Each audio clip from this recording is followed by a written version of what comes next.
Hello. It's been a great day. I'm just so moved by all the things that I've got to experience today. Great to meet you, Linda, and to see so many of you again, to see Nancy and Ann again, particularly. First, I would like to express appreciation to those who did the planning for this event, for asking me to say a few words about this woman, this exemplary person, who has impacted my life in a significant way. I first met Ann in June 2013 when I arrived at CCS for what at the time was the Leadership Development module. And not that this is in any way about me at all, but I do need to give a little bit of background on how I got there and how significant our first meeting was. I came to CCS after a 25-year career with the Saskatoon Health Region and after several years of ministry at St. Martin's United Church in Saskatoon, doing what at the time was called staff associate. It was totally diaconal ministry. I didn't know it at the time. What did I know? Clearly, I didn't know much because I went through 3 discernment processes. Yep, I'm not a fast learner. The first was to designated lay ministry, which, no, that was not me. The second was to ordained ministry. Nope, I know that's not me. And the third was to diaconal ministry. Please, God, let this be me. I would describe myself, and I think probably my fellow students would know me to be a kind of a loving, compassionate, mostly competent person with just a few very appealing control issues, an introverted leaning, a slight desire to be charmingly judgmental, a most agreeable smattering of OCD in there, and rounded out with a minute amount of delightful anxiety, which is just thrown in to make things interesting. So needless to say, when I opened the door to CCS that morning, Ann couldn't have known that all of those 4 listed attributes were in active high gear, and that I was about to come totally unhinged. By that point, I had walked around the block 6 times, pleading with God and anyone else who would listen that I encountered along the way to be really clear to me about what this call I was feeling and couldn't deny was. And at the same time, I was looking for every opportunity to run. In my reconnaissance, because I have a little OCD, the day before I had found Cousins and the Nook, both who had great soups, and I figured I could definitely hide out there if I needed to. Others were going in the front door of CCS, and since I had been noticed, so did I. But somewhere in the front porch, between the front porch and the principal's office, in a hallway crowded with a bunch of people that I didn't know, the scene took on an element of a slow-motion video. The blurry figures were moving slowly. The conversation was garbled and indistinct. I became utterly convinced that I had dropped my heart somewhere on the carpet and that my normal GI responses couldn't be trusted. And so without a word, I made a mad dash for the conveniently situated and surprisingly empty bathroom. Okay, so I was in the bathroom. Okay. Deep breaths. Who knew CCS would teach me how to breathe later? But there I was. I contemplated a couple of deep drags on a cigarette, which I knew I could cover up with a little spritz of cologne, but no smoking, scent-free policy. Seriously? Okay, nothing to read. So I sat there and contemplated my next move, staring at the I am for gender justice poster.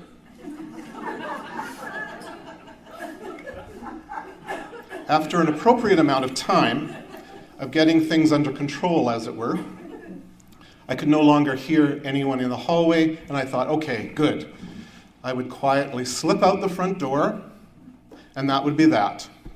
I could go back to the health region, enough of this ministry stuff. At least with the health region, when my heart stopped, there'd be a crash cart available. I opened the door, and I headed to the front office, and that's when Ann appeared out of the office. Now, was she waiting in the hallway for me, or was it just serendipitously that she was in the right place at the right time? So I've always believed the former. She's been non-committal. It'll be all right, she said. It'll be all right. We are upstairs. Come on up and join us. Now, I wanted to say something really profound because it was CCS after all. And all I could choke out was, okay. And that was that. By the end of that first day, I was absolutely convinced that CCS was where it was for me, and that God's voice in my heart and head was saying loudly, this is where you belong. I had indeed come home, and it was such a relief, and it was the first of many instances that I offered deep gratitude for the gift of you, Ann. I've learned so much from you, too much to be adequately presented tonight, but I'll try to highlight 4 gifts that have profoundly informed my learning, my current ministry, and my life. The first gift, a teacher friend of mine recently said to me, as teachers, we need to reclaim stillness and use it to promote student wellness and focus. From my previous description of myself, you might guess that a quiet mind was something that was a bit foreign to me. From you, Ann, I learned the gift of stillness. You understand that good teachers teach a little by what they say, but they perhaps teach the most by who they are. And you modeled in the essence of your very being the importance of quiet reflection, well-placed pauses, silences, and the wisdom that comes from a ministry of presence with oneself, with others, and with God. In my case, Ann's use of reflective music, images of nature, student and staff meetings with Kenna in your office, to name a few, all became conduits for me to quiet my mind and to remain present. And it was from this modeling that I came to the biblical metaphor that has informed my ministry since the LDM. Matthew 26, keep awake with me, Jesus implores his disciples in the garden the night before his arrest. Keep awake with me reflects the ministry of presence I have found so valuable as I have offered pastoral care, engaged my witness to justice and peacemaking initiatives, and in my own personal interactions with God. The still small voice from the Book of Kings suggests to us that hearing God is often a matter of quietness, that God more often speaks in whispers than in thunder, and that sometimes the most spectacular signs are the ones that pass by almost unnoticed. I'm so grateful to you, Ann, that you taught me the grace that exists in stillness. The second gift, an image of teaching that resonates with me because of you, and I quote, a teacher takes a hand, opens a mind, touches a heart, and shapes a future. Ann, you have gifted me with the how of putting my passion into action.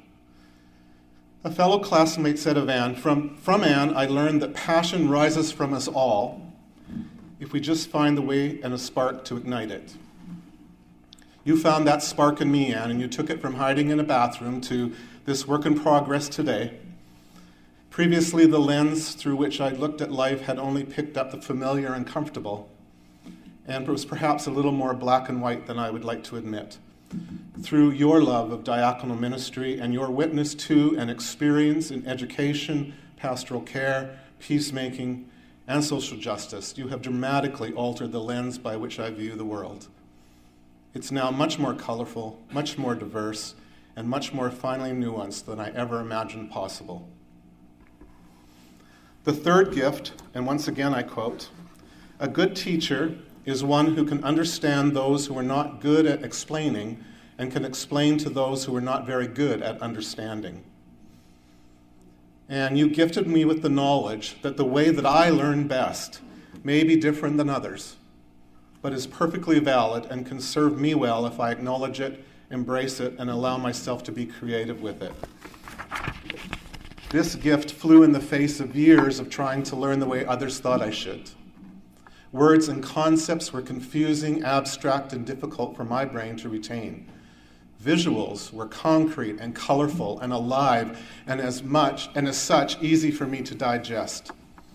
I've come to recognize with gratitude my brain's amazing visual processes and for the ability to simply remember imagery, pictures, charts, graphs, and most of all, life experiences. It's like my brain memorizes them automatically and I can access them immediately when I need them. Without your guidance, Ann, I'm not sure I would have been successful in the education process that I'm in now or in my ministry. This gift has not just impacted me in the present, but will impact me for the rest of my life. a closing gift, and a final image of teaching. Excuse me. Teachers are those who use themselves as bridges over which they invite their students to cross, then having facilitated their crossing, joyfully step aside, encouraging them to create bridges of their own. Bridge building is such a powerful metaphor and tool for social change. Seeing and making connections, whether among people or ideas, is a hallmark of bridge builders like you, Ann, whose lives are rooted in values and who dedicate their time and energy to causes outside of themselves. For perhaps every societal breakthrough, there was someone who came before, who mentored others, who offered the world a new idea. Bridge builders bring out the best in others by connecting resources and talents to important causes, big or small, especially anticipating the needs of future generations. Bridge builders use the wisdom and experience they have gleaned for the benefit of others, even those that they have never met.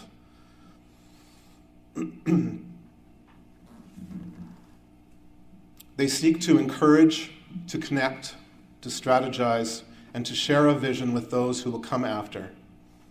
And you will always, always be a bridge builder.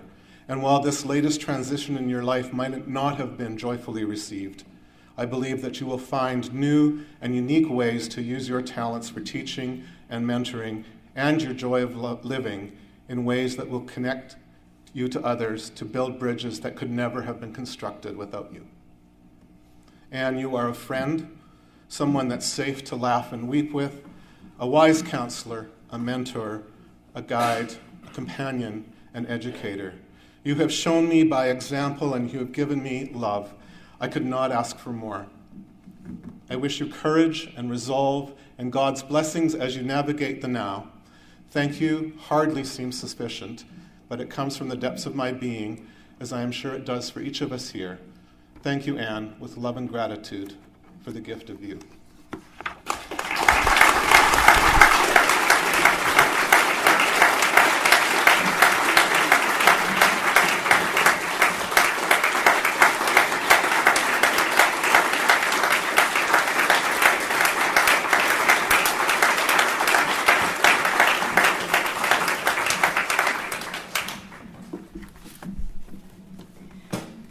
Thank you, Keith. I am humbled by your words and grateful for having been able to share this part of your journey with you. The learning and the grace has indeed been mutual. Looking around the room, I am deeply aware of the privilege I have had in working and learning as CCS program staff for 17 years. I invite you to look around the room with me. I see students who have made great sacrifices to respond to a call to offer leadership in the church. Students who have asked much of themselves and one another, opening hearts and minds to transformation, risking the hard work of doing so in community. I see grads who continue their commitment to learning in community, to developing communities of wise and compassionate leaders and change agents, to offering leadership in a myriad of ways in our troubled world. I see staff colleagues who take seriously the challenge of being innovative and caring educators, of continuing to deepen their own learning, of modeling authentic team leadership, of being fully present to one another and to the students with whom they journey. I see volunteers who serve tirelessly in elected positions, upholding the mission and the functioning of CCS, being advocates of an organization that is both accountable as an institution and visionary as a network, seeking to offer a way of being church differently while staying faithfully rooted in our traditions. I see volunteers who accompany students in their journeys toward ministry, committed to their own learning while opening possibilities not considered, making a way where there seemed to be no way, assuring seekers and riskers that they are not alone. I see families and friends whose lives are turned upside down by the transformation in their loved one, who come to realize that the seemingly innocuous words learning circle really mean I'll be back in a few weeks, but you might not recognize me. My brain will have been stretched. I may have been seen dressing like a biblical prophet, writing songs, acting in skits, working on goals. I will have learned new ways of seeing. I'll have 7 assignments to do and 12,004 pages to read in the next 4 months. And did I mention that I'm going to Guatemala? And you find ways to make space for this new reality. I see people who represent countless other people who make up the visionary, irrepressible, fun-loving, justice-seeking community that is the Center for Christian Studies. And I feel deep gratitude for the gift of 17 years in your presence. Thank you.